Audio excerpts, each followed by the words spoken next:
On April the 22nd, 2012, 19-year-old Tanner Barton lost his life at the home of friends Michaela and Marcus Salazar. The promising college football player was visiting his hometown of Kokomo, Indiana, USA. Tanner's death was described by the coroner as suspicious, although after a controversial police investigation, Tanner's death was ruled as an accidental death by positional asphyxia. The verdict, however, threw up more questions than answers, and to this very day, Tanner's mother Michelle is still searching for answers and ultimately justice. With exclusive testimonies from Michelle Barton and the popular true crime podcast The Deep Dark Truth, we tell the full story to raise awareness and ultimately get this case reopened. You're listening to Think Twice Media's Tanner Barton. Where is my justice?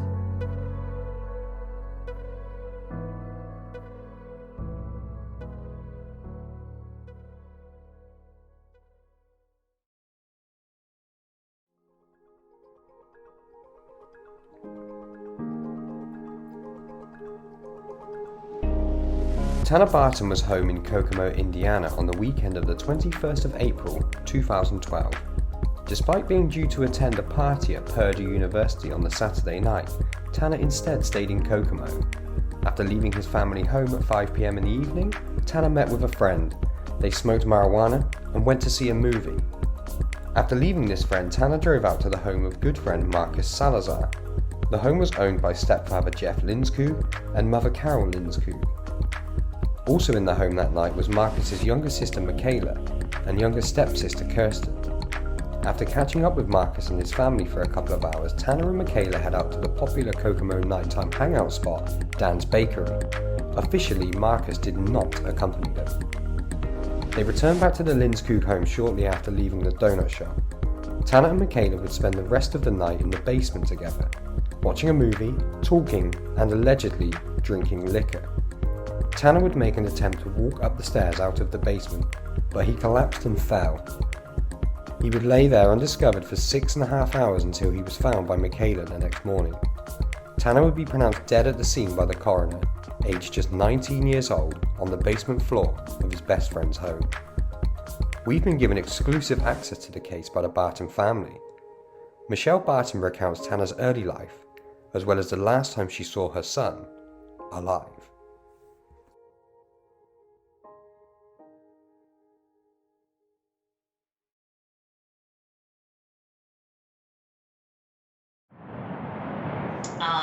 Tanner, he was a C-section baby, so it was a planned day. He was actually due on July 4th. But doctors don't work on that day. So it was amazing. The fireworks were going off and, it was perfect. He was our first child, our first son, our only son. And, as he got older, he used to think that all the fireworks were because of him. It was his celebration that they were doing it. And so when he was little, we just said, yeah, Tanner, it's all for you. This is, everybody's celebrating Tanner. And when he was little, he thought that was, that the 4th of July was for only him. Brilliant. As he gets older, through his youth and going into those teen years, can you remember any funny moments? Oh my gosh, there are so many, because Tanner, he was just so funny. Everything he did was funny. But I remember Halloween, he dressed up as a woman. We had to go get him and his buddy dressed up as women. And that was when the Razor scooters were really popular. Oh, yeah. And then we put softballs in an old bra. We went to Goodwill and put a wig on him. And he had no shame in his game. He just was cruising down on his scooter as a woman, getting candy, and he just was funny like that. And now in school, he did very well. Doing the research for this, we know that he had a love for football. In this country, we love what you would call soccer, but what is around the world known as football. What was Tanner like at football? How good was he? He was amazing. He he started in first grade and he worked all the way up through. He made the North South All Stars. He was an All State. North South All Stars is huge in Indiana. It's where the top players in the North go against the top players in the South. Right. And that's every kid's dream in Indiana to make that team. And he made it. He was one of the best linemen there. He played the whole game. He was amazing. All State, got a scholarship to college for football. Just and I keep saying that because I'm not a football. I don't understand football. My husband does. So I just know it was my kid out there just tackling the quarterback all the time. You know, he was just so good out there. So just amazing on the field. When he got to college, his coach said that he would make All State by the time he was a junior if he kept up the way he was playing. So was it the plan then that did he want to go pro? Was that the eventual plan? He could have, yeah, and he would have, yes. I think he really could have. Now, I'm aware that he made the Dean's List, not once, but twice. How did that make you feel? We were so proud. I mean, we were so proud. And actually, the day that he left the house, we were discussing his academic scholarships. I said, because he got a half ride for football. I said, so if you get these scholarships for your academics, that's going to put both of the, you're going to get a full ride. Yeah. And he's smart. He used to tutor kids. So he would tutor the other players. And he wasn't supposed to, but I found out he wrote some papers for some kids. We've all been there. Yeah. And, so he was smart and athletically talented. So when he went off to college, how far away was that from Kokomo? Just about an hour, if that. 1 hour's drive. Probably 50 minutes, but because of traffic, But. So when he went off to college, were there any changes in him? How did he change as a person? Obviously, leaving the family home, going out to live in college. Did he change at all as a person, or did he remain true to himself? Was he the same guy, or did he grow up a lot? He grew up as a man. You could tell. He came back, and I always say he left a clean-cut kid, and he came back a woolly booger. He had that big, the football players, they grow the big beards and everything. Yeah.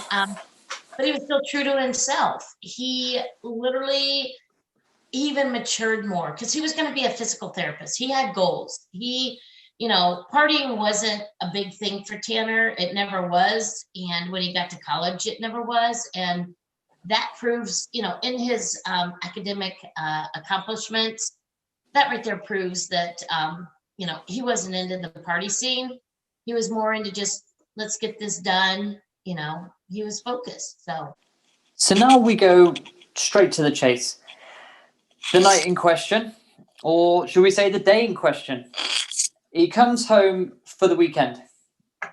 He comes home, he speaks to yourself. What are your recollections of that day? So his movements from when he arrived back at the family residence to when he left. Okay, he came home. I was out and about doing something, and I actually texted him and said, hey, come help me get this piece of furniture, because I knew he could move it by himself. So yeah.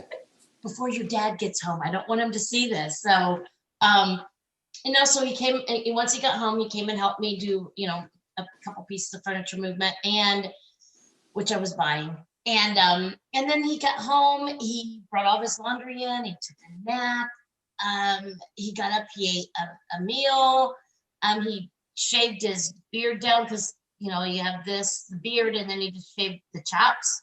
So then he just had these chops here, which he was very, very proud of. I didn't like them, but he and his dad thought they were way cool. And then that's when we had the discussion with him about his academics, and then about when he went, because he was getting ready to head out to a party. and we were discussing, hey, if you see girls, somebody providing or slipping something in their drinks, you go make sure they're okay. I mean, this was my discussion with my son. And I kept telling him, you're going to a big college party tonight, which we later found out he didn't go to. But at this point, we thought that's where he was going. And he was like, Yeah. no, I know, Mom, I know. I said, but you're a big guy. You protect him. If a guy's going to do something to a girl, and that was my conversation with him. And little did I know it would be someone that he needed help. Somebody should have had that conversation with their kids. So your understanding then, before he left the home, you were under the impression he was going to go, was it to Purdue? Yes, to Purdue University, yes. It was like a 45-minute drive away. And would that have been where his girlfriend was? Yeah, she was going there to a party. She actually was only a senior in high school, but it was like an orientation type party for incoming freshmen. So when he left the home that night, you thought that's where he was going? Yes. Mm-hmm. So why do you think it was that he didn't go? Well, my daughter told me that he told her that he was just going to hang here. He didn't want to be that guy that was like, just hanging around his girlfriend. He wanted her to go have fun by herself. Yeah. And he was going to be on call for her. And so if she needed anything, he was going to be right there. So, 45 minutes away, he could be there. He just wanted to have fun by herself with her girlfriends. Now, this next question is going to be extremely difficult for you, Michelle. I'm going to come straight out with it. Can you remember your last interaction with Tanner? Yeah. His dad and I walked him out, which we did every time. Every time he would come in, we'd see him, we'd run out. But I just when he first came home that day, he seen me get out of the car and he just gave me a big bear hug and said, "Hi, Mommy Sue," and just picked me up. And which, then I was much littler, much smaller, and it didn't matter. He would have still been able to pick me up. But he picked me up and just gave me a big old bear hug and just, my feet were dangling. So that tells you how big the hug it was. And then when he left, my husband shook his hand, said, safe bub, and I gave him a hug and said, "Love you, Bubby." He goes, "Love you, Mommy Sue." And then he got in the car and, of course, did his little text. And then I just remember the last time he just did that. He just drove off and did that, like, bye.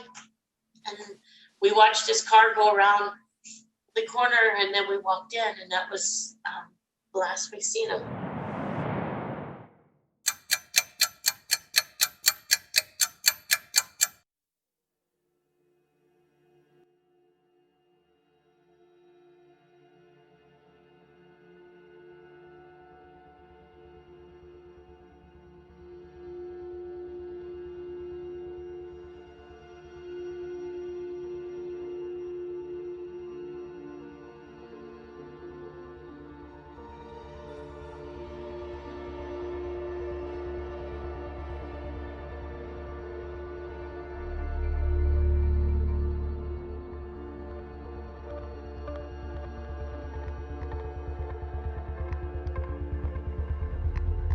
At this moment, Tanner has now decided to drive to the Lindskog residence to spend quality time with his friend Marcus Salazar and the rest of the Salazar family. This drive, however, is one that he would take alone. At the residence at this point officially was Marcus and Michaela Salazar, joined by stepfather Jeff Lindskog, mother Carol Lindskog, and daughter Kirsten, all at the family home. However, there is massive speculation which is rife that there may have been several more people at the home that night, ranging from other friends to the controversial local veterinarian and alleged lover of Carol Lindskog, Dr. Todd Cooney. The time of arrival is up for debate, however, with the general consensus stating that Tanner arrived at the Lindskog residence at 10 p.m.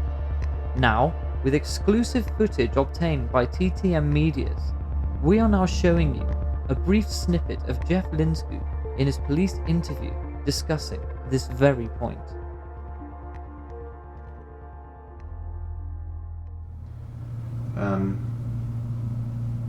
What time did he come in last night? He got to our house around 10 o'clock-ish last night.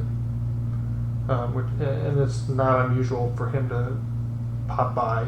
Mm-hmm. Came in, seemed like he was in a good mood. Said he had finished a paper at school. I got it done early. Came in and said hello, and wanted to know where Marcus was. He was downstairs. So he went downstairs, shortly after just coming in and saying hello. So it was around somewhere in that 10 o'clock-ish range is about when he got to the house last night. You seem all right? Seemed to me. Okay? It seemed like he was in a good mood because he got his paper done and he'd just grown out his lamb chop sideburns, and it seemed like he was in a good mood as far as I could tell. And what happened next? I mean, he's there, you're talking to him. Did you stay in the main part of the house this whole time? Or? Yeah, we were upstairs. Carol was working on some picture orders that she was doing. And I was going through a box of pictures for Marcus to put a senior board together for him. And we were up there and we were just doing our normal thing. And then while you're doing that, Tanner's where? Tanner had been downstairs and he came upstairs because Carol was in the bath and came out of the bath and came up, and Carol made Tanner a couple of grilled cheese sandwiches or something because he was hungry, and so I was in the living room going through the pictures, and he was in the kitchen with Carol having a couple of sandwiches and stuff, and then he went downstairs and I think he was playing video games with Marcus and Michaela. Okay. Downstairs, and we were still up in the main part of the room, of the floor. And then he came up, and he and Michaela were going to go to Dan's Donuts and pick up some donuts. And you were still up at this time? Yeah, we were still up at this time. And this was 12:30-ish. Okay. Somewhere in that neighborhood. I don't know the exact time. And so we gave Tanner some money to go get donuts. And he and Michaela went to go get donuts. So, what's your understanding of Tanner's movements between leaving your household at 5 p.m. and then prior to arriving at the Lindskog household, which we believe was somewhere between 9:30 and 10? Okay. So at that point, we thought he was just going to Purdue. So we're going to go back because there was somewhat of an investigation in 2018 in which they told us that Tanner had gone to the movies with a friend. This friend told the detectives in 2018 that he and Tanner, went to his apartment. They smoked a ton of marijuana. Then they were late for the movies. And he said that he, around 8, it was like 8:20 that the movie was over. And he told detectives, and in his statement, he said that he just didn't feel well. So he went on home to his place. This is the friend? Yeah, this is friend, Yeah. Adam Hagee. Yes, his friend Adam Hagee. And Adam said that he didn't feel well, so he went home, which was odd. It's odd. It's your friend's back in town. You invite him to a movie. There's a lot of oddness going on with this case. So Tanner, per Tanner's cell phone, what these people have said about Tanner just happened to come by around 9:30, 10 o'clock is wrong. Tanner's cell phone shows that he spoke with Marcus Salazar because Marcus had been texting Tanner all day. See, I have Tanner's cell phone. So I have, the text between them. And Tanner had said that they said, hey, can you come out? We're having a party. We have friends. We have, family's going to be there. Even the little Marcus's sister, Michaela, had asked him to come out. And Tanner's like, no, I got to go to Purdue. I'm going there to be with Micah, his girlfriend, blah, blah, blah. And then it comes out that all of a sudden Tanner's like, and then you read Tanner's next text, it's like, hey, is that invite still open? And this was like at 8:30 something. And he goes, Marcus says, yeah, are you cruising this way? And Tanner says, I believe so. So Tanner didn't arrive 9:30 or 10. That was their lies. His phone shows that he arrived closer to like 10 till 9. He arrives at the Linsku household.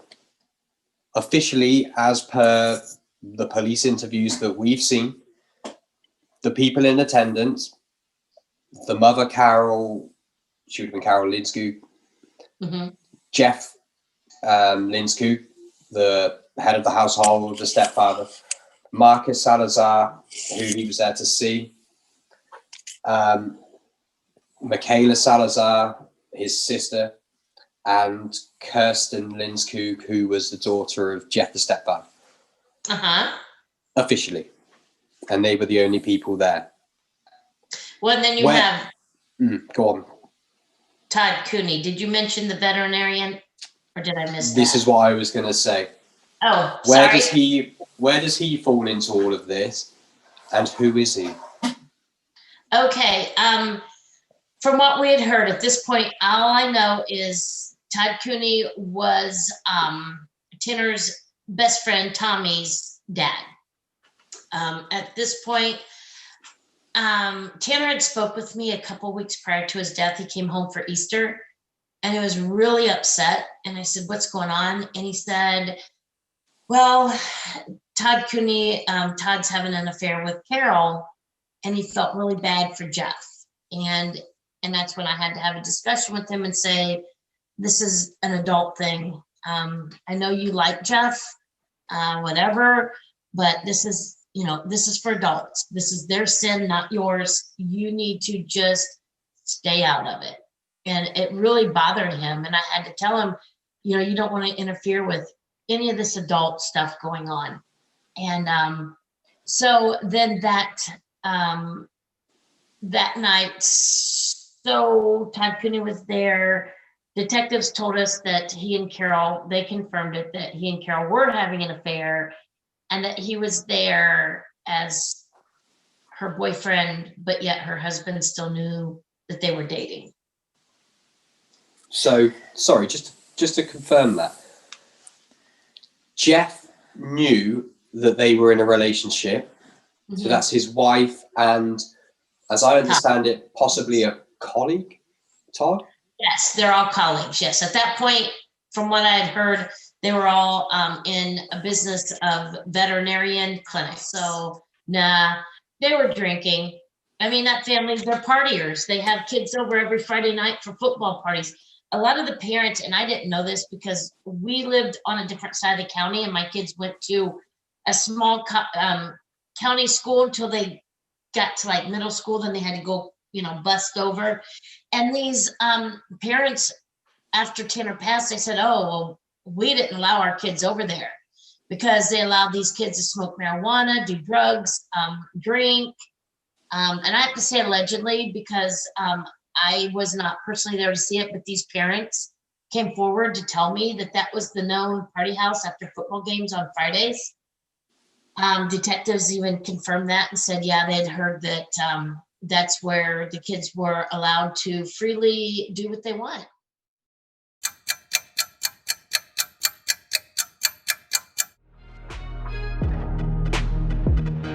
At around 12:15 a.m., Marcus stated that he went to his room to go to sleep, leaving Tanner and 15-year-old Michaela alone.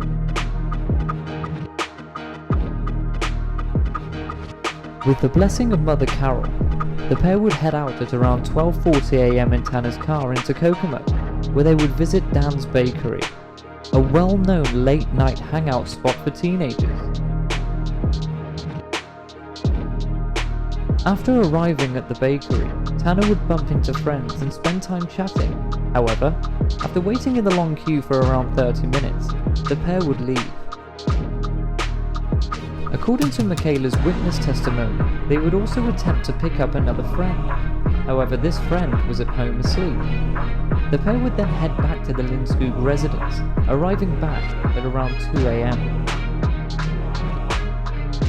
Witnesses would then claim that Marcus Salazar was allegedly seen with both Tanner and Michaela at Dan's bakery that night, along with another female friend believed to be a friend of Michaela's. Now, during his police interview, Marcus would give his account of where his night would come to an end. So you guys are playing video games up to about 12:15. You're downstairs up to 12:15, right? Well, I mean, I wasn't, like, we played, then we went back upstairs. I went to bed around 12:15. Oh, you went to bed around 12:15. Okay. And his phone was in my room when I went to bed. In which room? My room. My bedroom. Oh, his phone was in your room when you went to bed. Right. Okay. And so I was laying there texting for a little bit. And then about 12:30, he came in to check on his phone. He turned on the lights and saw I was there. And he said, like, good night to me, goodbye. Did he seem all right? Did he seem staggering or anything like that? No, he was fine then. And I asked him if he was going to stay or if he was going to go. He said he's staying. Mm-hmm. And I was like, okay. So I said bye. And he went out of my room, downstairs. And then a couple minutes later, I heard that they were going to go to Dan's. And You were still up and heard that? I was still awake. That was 12:40. I remember looking at my phone. And he said, yeah, Marcus is asleep. And I fell asleep about 5 minutes after he said that. And they left. That's the last. I woke up. Him and your sister left? I woke up and I heard Michaela say to Jeff that Tanner's downstairs and his face is blue. He's not moving. And so I ran out of bed and I got down there and there it was. So I called the cop. I called him. Understand that a lot of people are going to ask a lot of questions. I know. So I have to be thorough. Yeah. Okay. So I have to ask some uncomfortable questions. But before I ask those questions, I want you to realize that this investigation is not about things you have done in the past. Mhm. Okay. This investigation is about what happened this morning. Right. Okay. However, these questions are going to be asked, and we have to go through the motions on this. Okay. Your husband had shared with me that he had provided alcohol in the past to both Tanner and your son Marcus. And were you aware of this? No, I knew Marcus. Okay. With Marcus with a beer. Share with me what you knew there. Well, with Marcus, my opinion is if they want to, I'd rather them drink with me than with friends. So we limit Marcus to having one beer with us. How often? Last time was in the summertime that I'm Okay. aware of. Myself, I would be concerned with legal ramifications Mhm. with that. Mhm. Not that we're going to be able to make an arrest on that. But did that not go through your mind? I mean, were you upset? That he Upset had given him, beer? with Jeff for giving Marcus a beer. Mm-hmm. No, because it's in my house with me, and as long as Marcus was with me, I was okay with me. Okay. I'm not too happy about the other. Can you tell me about Tanner, I'm sorry. Yeah. Can you tell me about Tanner in this game of shots? Oh, Tanner came. Todd was there. He'll be able to answer that too. But Tanner and Todd and me and Jeff were all in the kitchen. I'm not sure if Marcus was there or not. But Tanner said he wanted to play the shot game because I guess Marcus has told him. Oh, and Tanner was there probably last year or so when the adults were over, I had Kim and Todd and me and Jeff and some other people. We'd play a card game that was a shot game. We call it shot game. Okay. So Tanner said, I want to play the shot game. And I said, no, Tanner, you're not playing the shot game. That was it. Okay.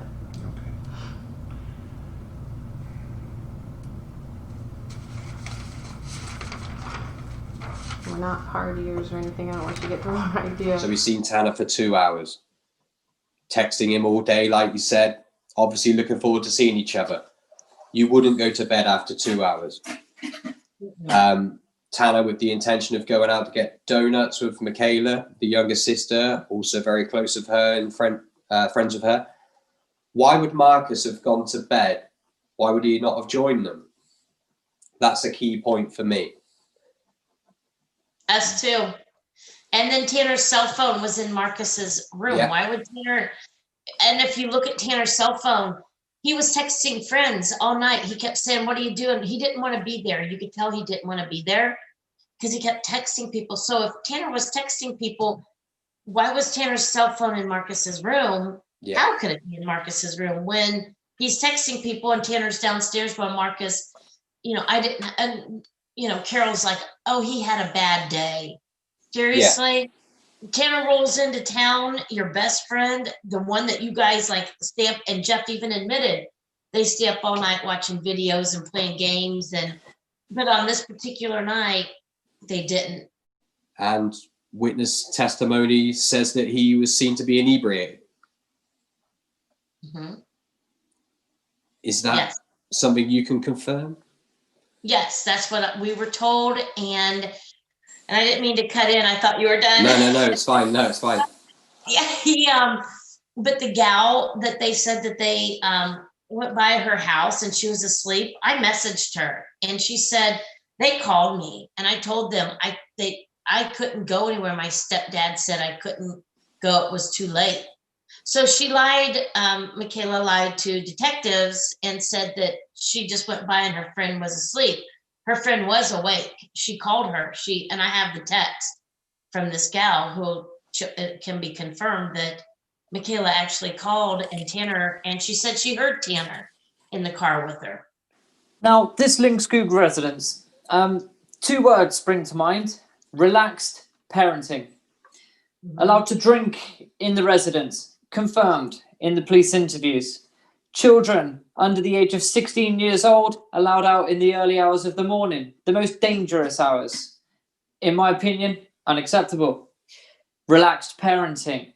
What is your understanding that Tanner was potentially involved in consuming alcohol with the parents? That sickens me. And I found out 2 weeks prior, and had I called this mom, it was at Easter, of course, I took Tanner out for lunch and he's like, Mom, we drove by a liquor store, and he's like, hey, why don't you stop in and get me something? And I was like, he was joking, I thought. And I started laughing. I said, bud, I said, you're not 21. You're not getting anything. He goes, you need to be a cool mom like Carol because she buys me alcohol. I'm like, what? That's when I found out. And I'm like, okay, as a mom, I know he's 20. I know legal drinking age is 21 in America. But I was like, I wish I would have called her and said, don't you ever provide my son. And I almost did. I was this close and I thought, he's grown. He could take care of this himself. And I told him, you're not of age. And then we found out, my daughter confirmed it, that he told her that, hey, if you ever need alcohol while I'm away at college, Carol will buy it for you. She buys all the kids alcohol that come to the house. So that's why there's a lot of traffic going in and out of that driveway, because she buys kids alcohol. Allegedly. I'm not throwing allegedly in there but this is what I was told by my kids.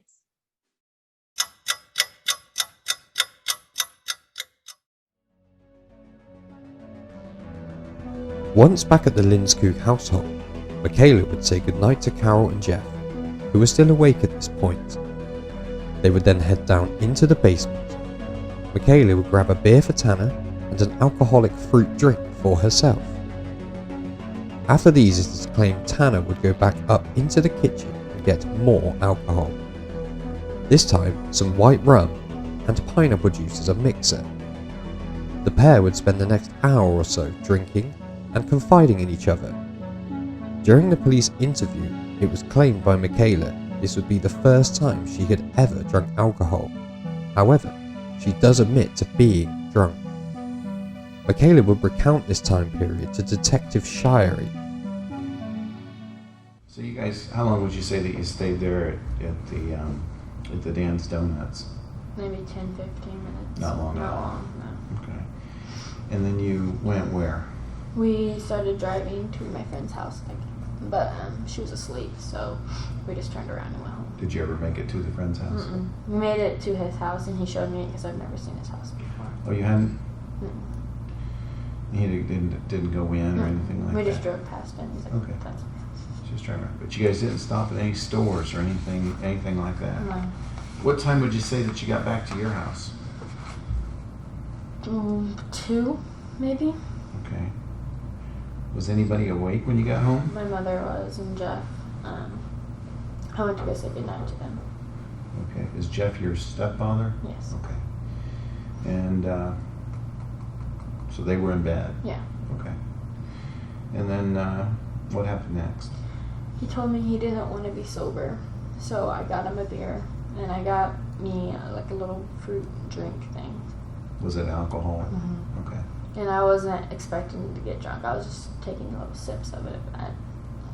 It was the first time that I've ever done that. So, and then he's like, a beer is not going to satisfy this. So he went upstairs and he got the little plastic bottle. I don't remember what it was. I think the cop said rum. He said he wanted to get the plastic one because it didn't make a lot of noise when he tried to get it out. And he also got pineapple juice to mix in it. So Where was the pineapple juice at? in the fridge. I was downstairs when he went up and came back with those.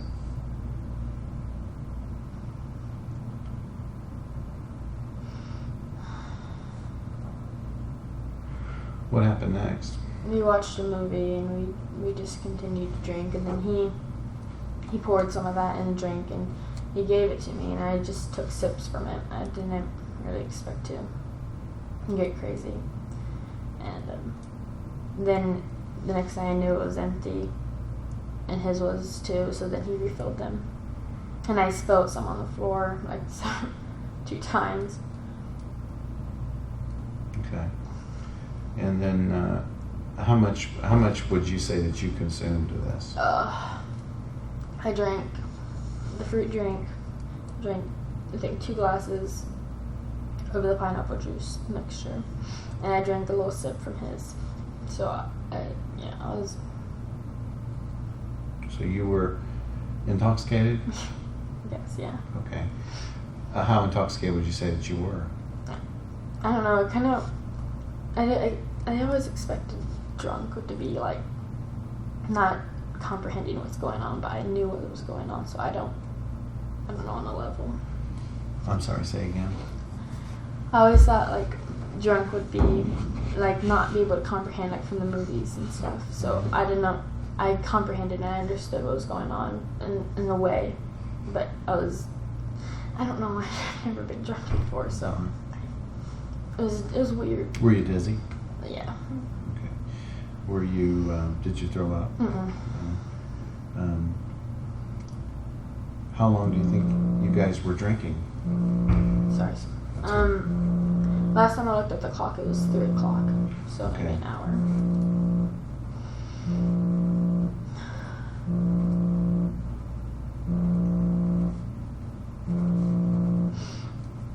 While you guys were drinking, what was he discussing? He wasn't really talking. I was talking about my problems, and that he was just comforting me, I guess.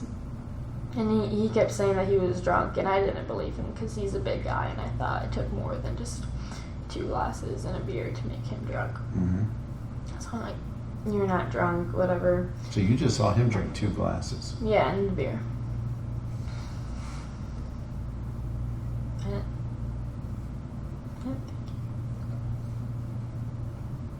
didn't think he was joking. Okay. much alcohol was in that bottle when he first brought it down? It was about, I don't know, I didn't get a good look at it, but it was maybe not middle, but a little bit less than the halfway.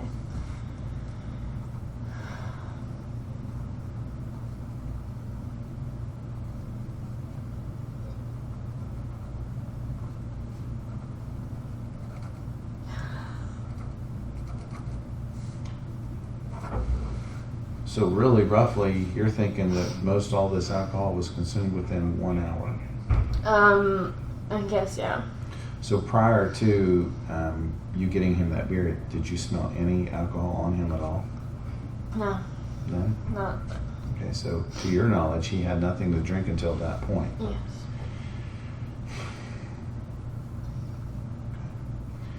And you say he was, do you know how much pineapple juice was that in that container? A decent amount. I know that he used it all when he was done because he threw the thing, I think. Do you think it was nearly full?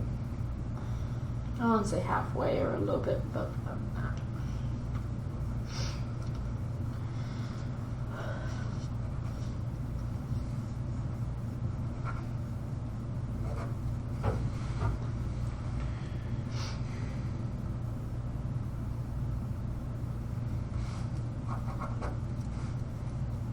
So he just had 2 glasses that he mixed on his own in a beer. He wasn't doing any shots. No. So, after arriving back at the household, Michaela says goodnight to her parents. Jeff takes a prescribed sleeping pill, goes to sleep. Tanner and Michaela look to head down to the basement. According to Michaela in the police interviews, Tanner was fully intending to get drunk. She gets him a beer. She gets herself a fruit drink, which I'm not sure what that is. We think it might be an alco pop over in the UK, alcoholic fruit beverage. They go down into the basement and they have a beer and she has the fruit drink. Allegedly, Tanner then claims it's not going to be enough for him. He goes upstairs, gets white rum. Was it white rum or some sort of coconut rum, Bacardi? White rum, we'll say, and the pineapple juice. Comes downstairs. According to Michaela, less than a half full bottle. Bearing in mind, this is a claim from Michaela. This is the first time she's ever drunk alcohol. I don't know if that's true or not. Personally, I would say probably not. They have a couple of drinks. They talk. Allegedly, Michaela confides in Tanner. He offers a support network for some of her problems, which by her own admission was a regular thing that he would do because he was a caring guy and she saw him as a brotherly figure. Things that stand out to me here. I don't think it's the first time she drunk, but she did admit to being drunk. She also thought that Tanner himself was drunk. Now, from what I can understand, they had 2 glasses each of rum and pineapple juice, and Tanner had a beer. As far as you're concerned, Michelle, would that have been enough for a man of Tanner's size? Would that have got him drunk? What's your experiences of Tanner's drinking? Would that have been considered a lot of alcohol for him, or would that have been seen as something he could handle quite comfortably? Well, Tanner never drank around us. Tanner didn't drink that we knew of. So this was pretty much the first that we had heard that he was partying. And of course, he told his sister that, of course, we're parents, but he told his sister that the summer prior, so this was April, so it was, the summer before, was the first time he'd gotten wasted and it was at the Lindskog home, and that they allowed him to drink and party with them, and they all would get wasted. That I didn't know until after Tanner passed. So, which is sickening. And, no parent should allow any of that unless you ask permission. And I would have still said no, because that's just not what we do. I mean, I drink, but you're not of age yet. So stuff like this can happen. But Tanner's BAC was only 0.063, which is equivalent to about 1, maybe 2 beers. So whatever they said Tanner drank that night, we don't know. We don't even know, because the toxicology is all conflicting. So we don't know what our son actually had in his system. But we know that with the bottle that we were told that it was almost full. And we were told it was almost full.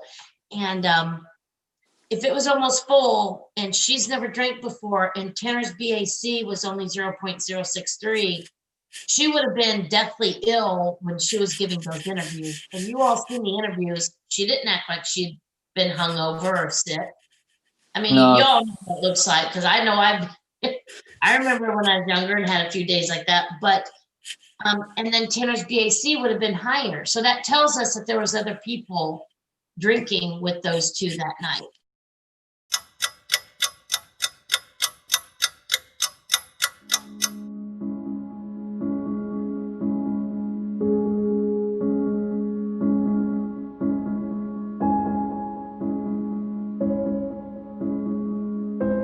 The story would now take a tragic turn. After around an hour of drinking and talking with Michaela, Tanner would rise for the very last time. Making his way to the staircase, planting his foot onto that first step.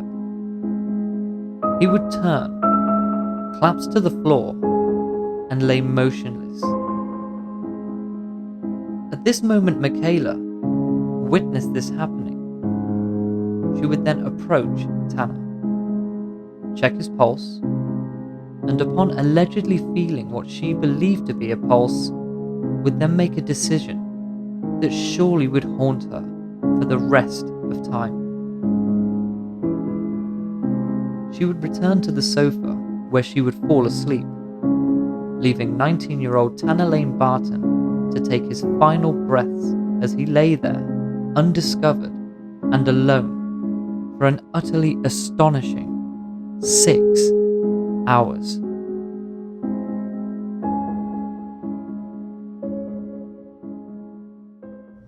He got up and he started going upstairs, I think. But I think he fell and he made this funny noise, so I started laughing. I thought I was joking. Mm-hmm. And he just laid on the floor, and I went over to him and I tried to move him, and he was like, made this snoring noise. I'm like, oh, he probably passed out. And to be funny, I checked his, not to be funny, but I checked his pulse and I felt something, so I didn't think that he was dead or anything. Mm-hmm. I understand. Some of this. I should have done something. I should have known. I'm gonna give you a minute.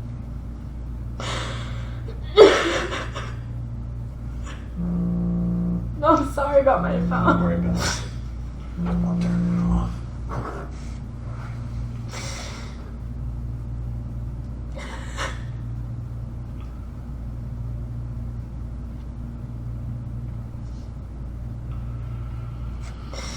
I'm sorry. So you need a little bit of a break? No, I'll be fine. Okay. How, you say they fell down the steps, or at least you think he did. Do you think he was at that? I noticed there was like a landing, like there's steps and there's a landing. Mm-hmm. No, he like went up the first step that I saw, I think. Oh, you think he only made it up one step? Yeah, and then he tripped. And which way did his body go? I think he turned around to look at me and tripped, and then his fell like that way. Would you be able to show me? Do you want me to? Can you? Yeah. So that I can understand. So, there's the steps. He's walking around. Does he appear to be stumbling, you say? Yeah. He starts to go up the first step and he turns around and he falls and does this really weird flip thing and made a noise and he falls like this. Like that. And lands on his Side. Okay. And what would you say this noise is that he Like, made? it's like, "Wah." It's something. And you thought he was just joking I like he thought he has. was joking. He's pretty funny guy. And what noise was he making after that? Like his snores are like a bear snoring, so I thought he was just passed out. So I went to Did he go look like see. his snores like he was struggling a little bit? Not that I saw. Can you kind of reenact how he was snoring? Like. That's okay. I want to hear I'm it. sorry. I thought he was snoring. It was like. I thought he was snoring because that's how he normally sounds. Okay. And he says he's like nasal issues. I don't. So you walked over to him. Yeah, I walked over to him. I was like, Tanner. And he snored after I moved him a couple times. I'm like, oh, okay, he's asleep. Mm-hmm. And so then I checked his pulse to be sure, and I felt something, so I went to go back to sleep. I'm like, he's fine. Do you have any idea what time this would have been? This is maybe 20 minutes or so after I checked the clock at 3. Let's see. So we're looking 3:20, 3:30ish in this area. Mm-hmm. Okay. What happened next? I went to sleep, and the next thing I woke up, and I still saw him over there. Right. So last time Michaela looks at the clock, around about 3 a.m., 3:50. For an unknown reason to her, Tanner gets up, goes to walk up the stairs, turns, falls. She says he makes a noise. He's on the floor. She goes over. She asks, he calls his name, thinks he's joking, messing around. She also says she thinks he may have passed out because she thought he could have been drunk. We've already established probably wasn't the case due to the blood alcohol levels. Mm-hmm. She claims to have checked for a pulse. Unsure whether she's found a pulse. She says she thought she felt something move. She said it didn't register in her brain. And then she gets into bed and goes to sleep. The most shocking thing for me, I think she should have gone and got somebody at that point. You know, even if it's an innocuous fall, she doesn't know he's not knocked out. He could have hit his head. Very least, she could have gone and got Marcus. Come on, Marcus, Tanner's fallen over. Can you come and wake him up? You know, he's your friend at the end of the day. Come and get him up, stick him in bed. I think he's drunk. You know, that sort of thing. No, you know, nothing more than that, nothing more sinister, but she should have gone and got somebody. I don't understand why she just went and got into bed. On the couch. Which was, how far away from him would that have been? Just feet, probably 10 feet, if that. Okay. And why wouldn't she go to bed? Because her bed's in the basement. Her bedroom's in the basement. Why wouldn't she go in her bedroom and just in case Tanner got up and wanted to go lay on a couch or something, why would she sleep on the couch? Which is where she said he was due to sleep, or where he would usually sleep would be on the couch. Mm-hmm. So she's effectively taking his place of sleep. Yeah, so which meant she was prepared to leave him, even if he was fine. She's still expecting him to sleep on the floor, which is odd. Yes, it's what I would call gross negligence on a monumental scale. It's inconceivable, unthinkable that someone's collapsed in your house. You go over and check their pulse, has a brain fade herself when she said it didn't register, outrageous, and then secondly, just leaves him. It's angering. Very. And my daughter, after my son passed, she's like, it's like what she did was like somebody drowning, and you're out there and you're just standing at the shore and watching them. That's what this is like. It's like, and not helping that person that's out there drowning. You're just sitting there watching, and you're not leaving and going into the water to get them. That's what she said. It's comparable in her mind. It was too. So I believe, and I don't believe Michaela was the one who was down there with Tanner. I believe adults were there. I believe kids were there. If you read the addendum that Todd Cooney wrote, there's some, questionable things where, he said Tanner died around 3:30 a.m. How would he know that? We don't know when Tanner died, but yet he knew. So I don't believe it all happened the way she says, because like I said, we've all been told that they formulated stories. They were all liars. The detectives didn't believe them. So we don't know what really happened. We do know Tanner was moved several times. So we don't know if that's where he collapsed. We don't know what actually happened from the time Tanner's girlfriend and him called from each other from 2:07 to 2:11 a.m. until 911 was called. We have no clue. We have nothing.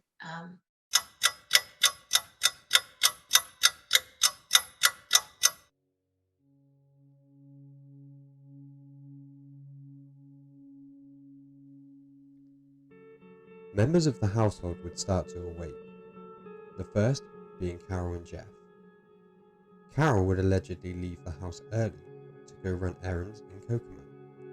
Jeff would wake to feed the animals. Jeff would unknowingly be the first to discover Tanner.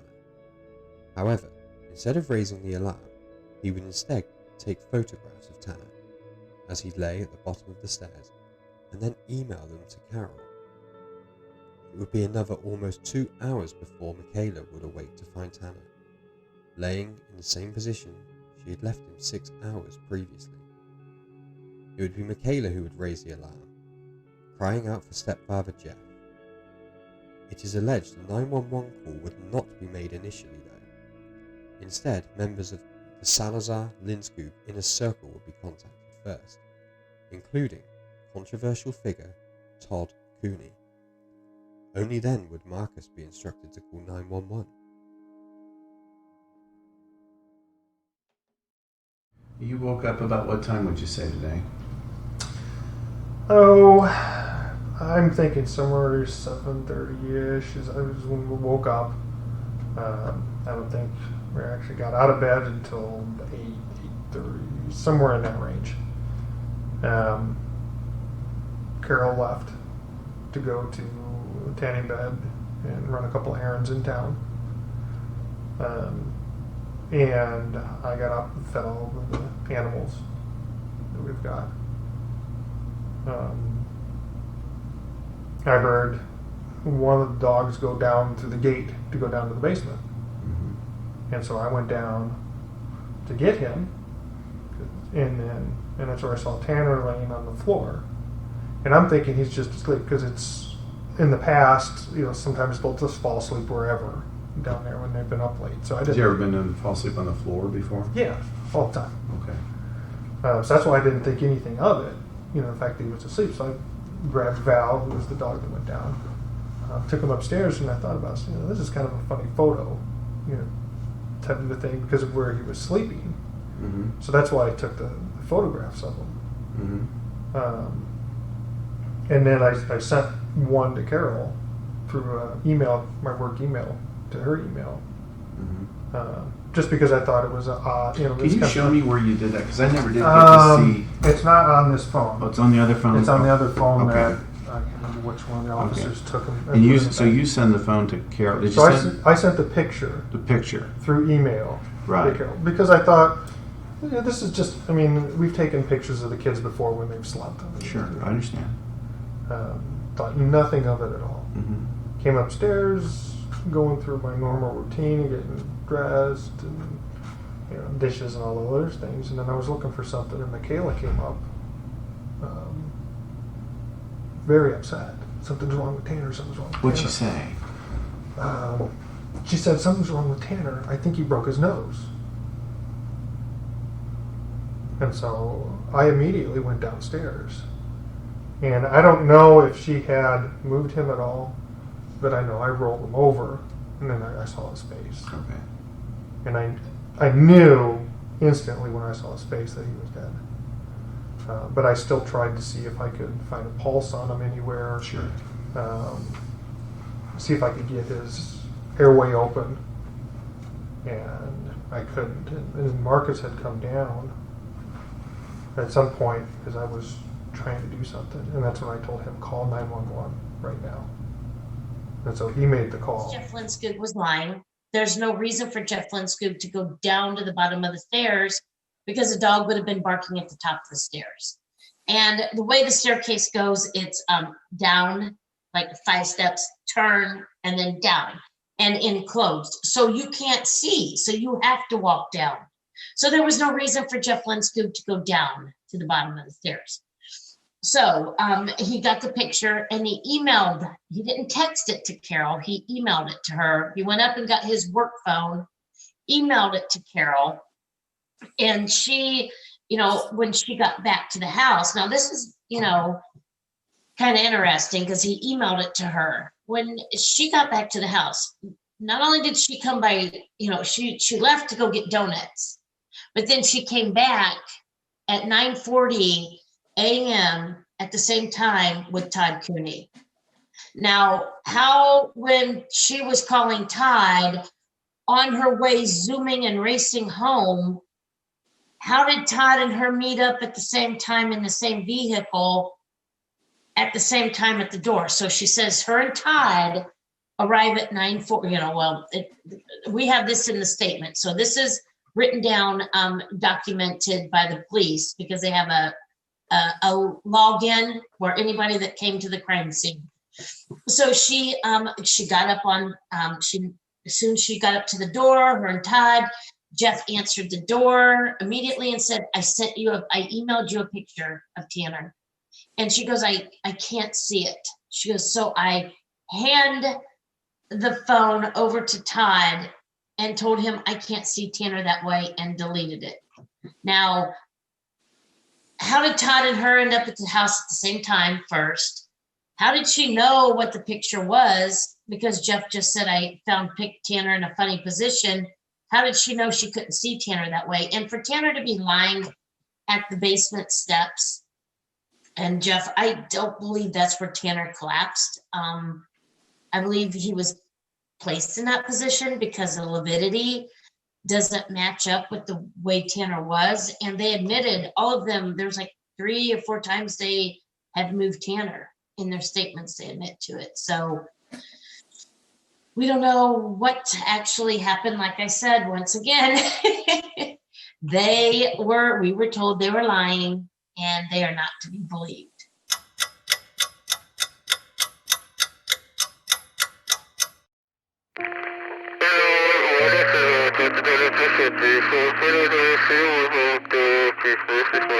The emergency services would now arrive at the scene.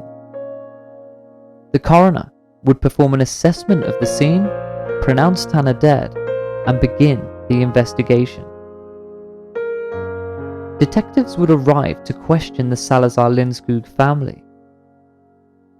At the scene, Tanner's death would be officially described as suspicious. The basement was described as resembling a place where a party would have taken place. An empty alcohol bottle would be found hidden in the basement. Tanner's body would be transported to the Howard County Community Hospital for an autopsy and toxicology examinations. We now bring in Mo of the Deep Dark Truth podcast to explain the findings of these examinations and explain to us possible complications and inconsistencies with these findings. Mo has covered this case extensively in the past and dissects it for us now. So the coroner arrived at 10:40 and he photographed the basement and the body, and this is what the coroner's report had to say. I went over to the body and performed an external examination. I checked his neck to see if he possibly had a neck fracture, and it appeared okay. However, x-rays would be taken once the body was at our facility.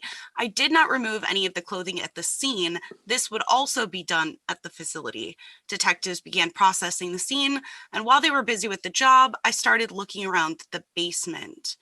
So an important thing to note here is, well, a few different things, but most important thing in my opinion is that Tanner's short neck is mentioned, and that later became a point of contention with the new quarter when it came to positional asphyxiation. But the placement of the body from the section, or from this specific section of the coroner's report, wouldn't be the position that Tanner died in. And we know that because the coroner's report said that he was found on one side of his body. The police report says that he was found on another side of his body. I'm not sure if this is a clerical error due to how they document. So for example, if the police do it like while they're facing the body and the coroner does it from behind the body, I've talked to a few detectives and they all seem to think that they should all be the same way. But moving on. Also, in the witness statements, Michaela mentions that she had, shaken Tanner, and Jeff Linskog mentions that he tried to give Tanner CPR. So in the coroner's report, when they say, I arrived to the scene, this is what position the body was in. He had a short neck. I'm determining that this is positional asphyxia. It's hard for me to decide everything that they took into account to make that call, just because of the extra things that are in the coroner's report, which I'll get to in just a second. So the coroner said he was deceased laying partially on his left side with his right foot touching the bottom of the step. As the coroner was waiting on the toxicology report, with the amount of information they had and the lack of witness statements, that's how they made the determination of positional asphyxia, because there didn't seem to be anything outward that they could significantly say this is absolutely what it was. So due to the lack of any knowledge on their part, Tanner's death was ruled natural, but awaiting further information. So they didn't close out the case to begin with. Then there were 3 toxicology reports to follow. So the 3 toxicology reports in this case, none of them seem to match each other, which is very strange. So just keep in mind as we go through this that we know that Tanner was drinking at the time of his death, and we know that he had smoked marijuana repeatedly leading up to his death. And we know those things from various witness reports, from statements given by other people Tanner had been with, and from eventually his cell phone. So the first, what I'll call the first toxicology report, was on 4/22, and it was from Howard County. And that was a drug panel and a blood alcohol test. And that drug panel was positive for THC and cannabinoids, which matches what we know, and it was negative for other drugs. And Tanner had a blood alcohol level at the time of his death of 0.063. The second is this urine test. So there were a long list of things tested, and that test says that Tanner was negative for all drugs, including marijuana and cannabinoids in general, which doesn't make a whole lot of sense.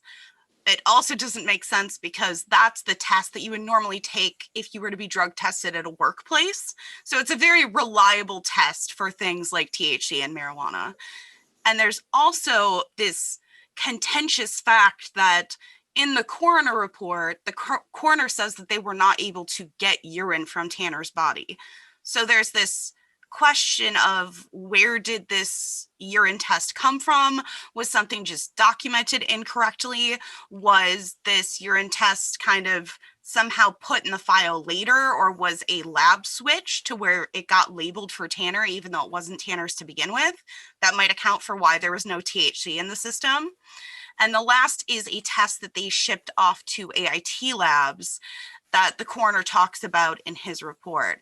And that test would be the last that was given to the family when the case was closed. So this was a test that the family didn't really even know existed. But after the case was closed, after Michelle had been very vocal for years about Tanner being the possibility that Tanner could have had ketamine in his system and wanting that tested for, and all of these different people going to Howard County and asking them, hey, do you have a statement on this? The parents of Tanner Barton would like a test for ketamine. They never said, well, we've tested for ketamine. But this test from AIT that is then sent to the Bartons, it says that ketamine has been tested for. Which also we have the issue too of this not exactly matching the other things as well. It was negative for, I believe, ethanol and like other forms of alcohol, basically. In terms of the toxicology reports undertaken by 3 different bodies, as it were, what on earth are you thinking there? I mean, in terms of your position on it, how do you think that process was undertaken? Was it lawful? And secondly, do you feel that's even right? Is there an opportunity even now to try and perform some sort of tests that with the equipment and things that they have now? Yeah, unfortunately, I don't think there is much opportunity for retesting. Michelle, from the very beginning, once she realized that she wanted, well, I'll say once Michelle was brought the theory that ketamine could have been involved, she started being very vocal to the point where she said that she would be willing to have them exhume Tanner's body, which to me is a sign of the family being very confident that something is wrong, because you don't just let somebody exhume your son's body unless you very much feel that something good would come of it.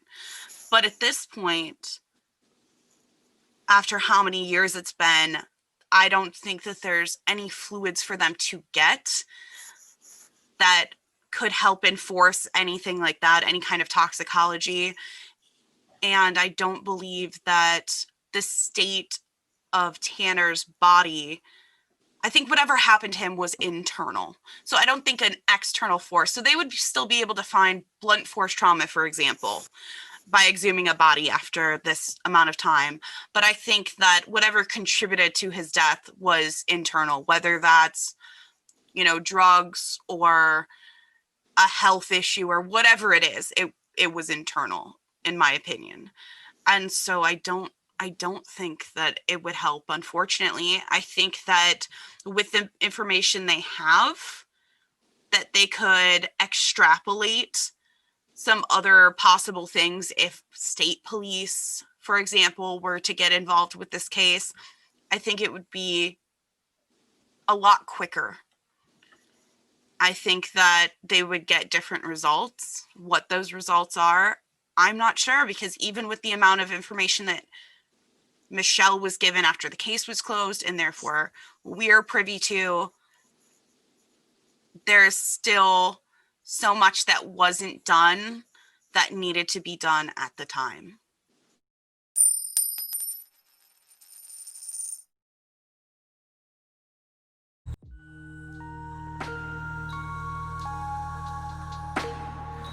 Todd Cooney, the elephant in the room. Disgraced local veterinarian, drug abuser, adulterer. Todd Cooney was at the Linskog residence the night Tanner died. Fact. Todd Cooney did have his DEA license suspended for 7 years. Fact. Todd Cooney was a known abuser of the drug ketamine. Fact. Todd Cooney was in a relationship with Carol Lindskog. Fact. Todd Cooney was never once mentioned in police interviews. Fact. Tanner's death was not only suspicious, but also consistent with a ketamine overdose episode. Fact. And the most chilling fact of all, Todd Cooney was never questioned by police in the immediate aftermath of the night in question. Fact.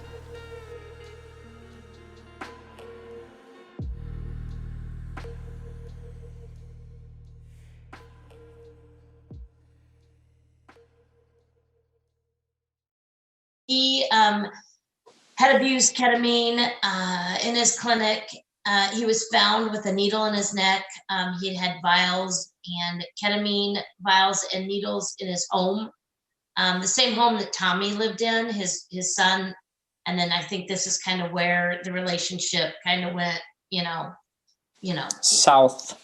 Yeah, it went south. And so then he lost his license. He for 7 years, and he had just received his DEA license back not long before, just months before Tanner was found dead, and he was at that home that night prior. So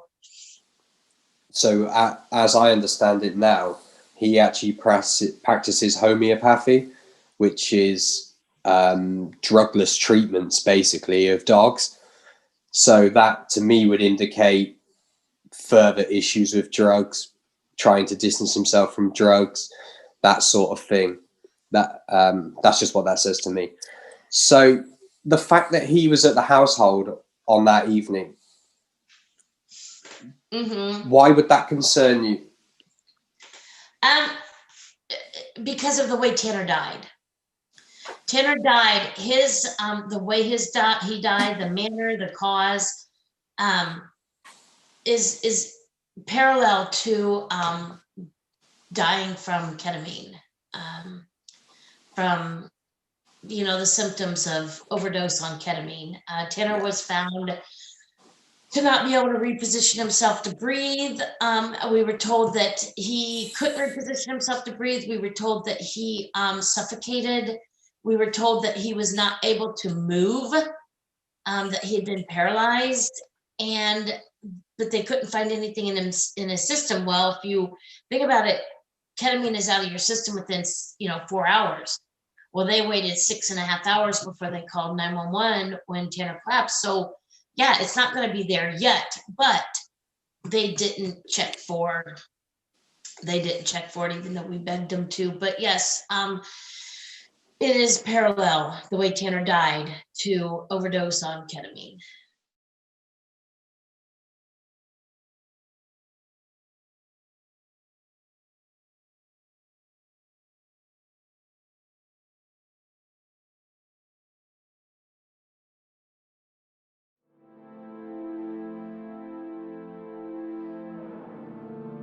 Tanner's death.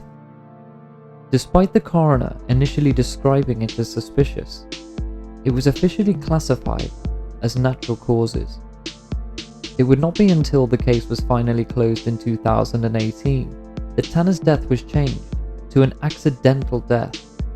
However, this did not provide closure for Michelle Barton and the rest of the Barton family. In their minds, justice still is yet to be found for Tanner.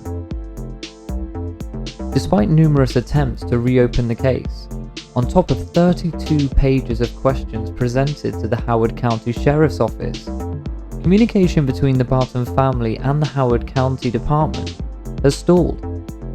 And as things stand, the investigation remains a closed case. Too many questions remain unanswered.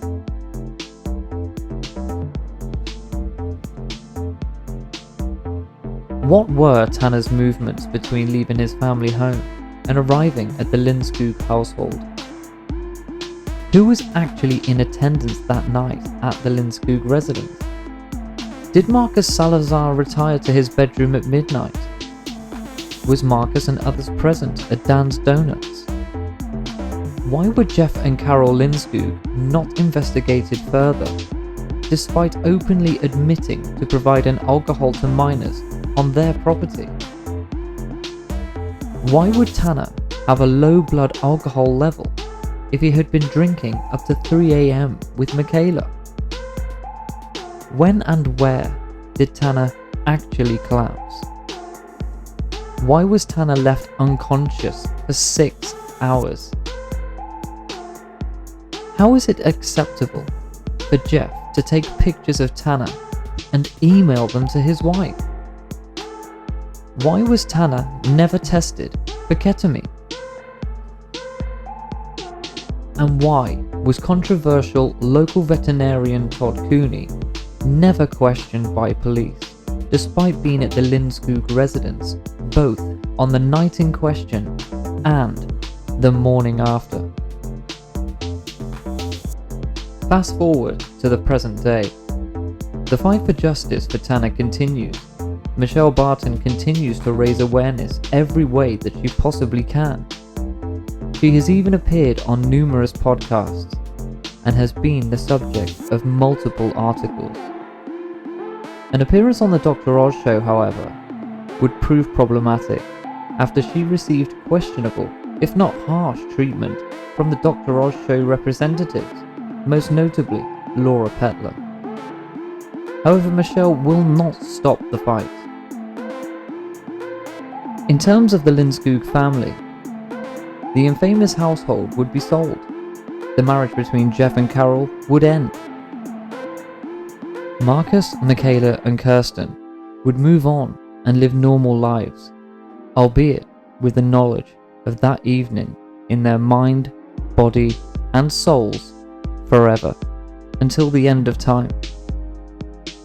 And as for Mr. Todd Cooney, he would go on to continue his veterinary practicing, however would move into homeopathy, where he would no longer have access to the narcotics that dogged his career. Carol Lindskog would remarry.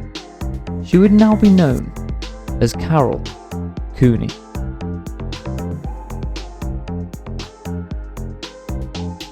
To join the fight for justice, please share this video in the hope of one day achieving justice for Tanner Lane Barton.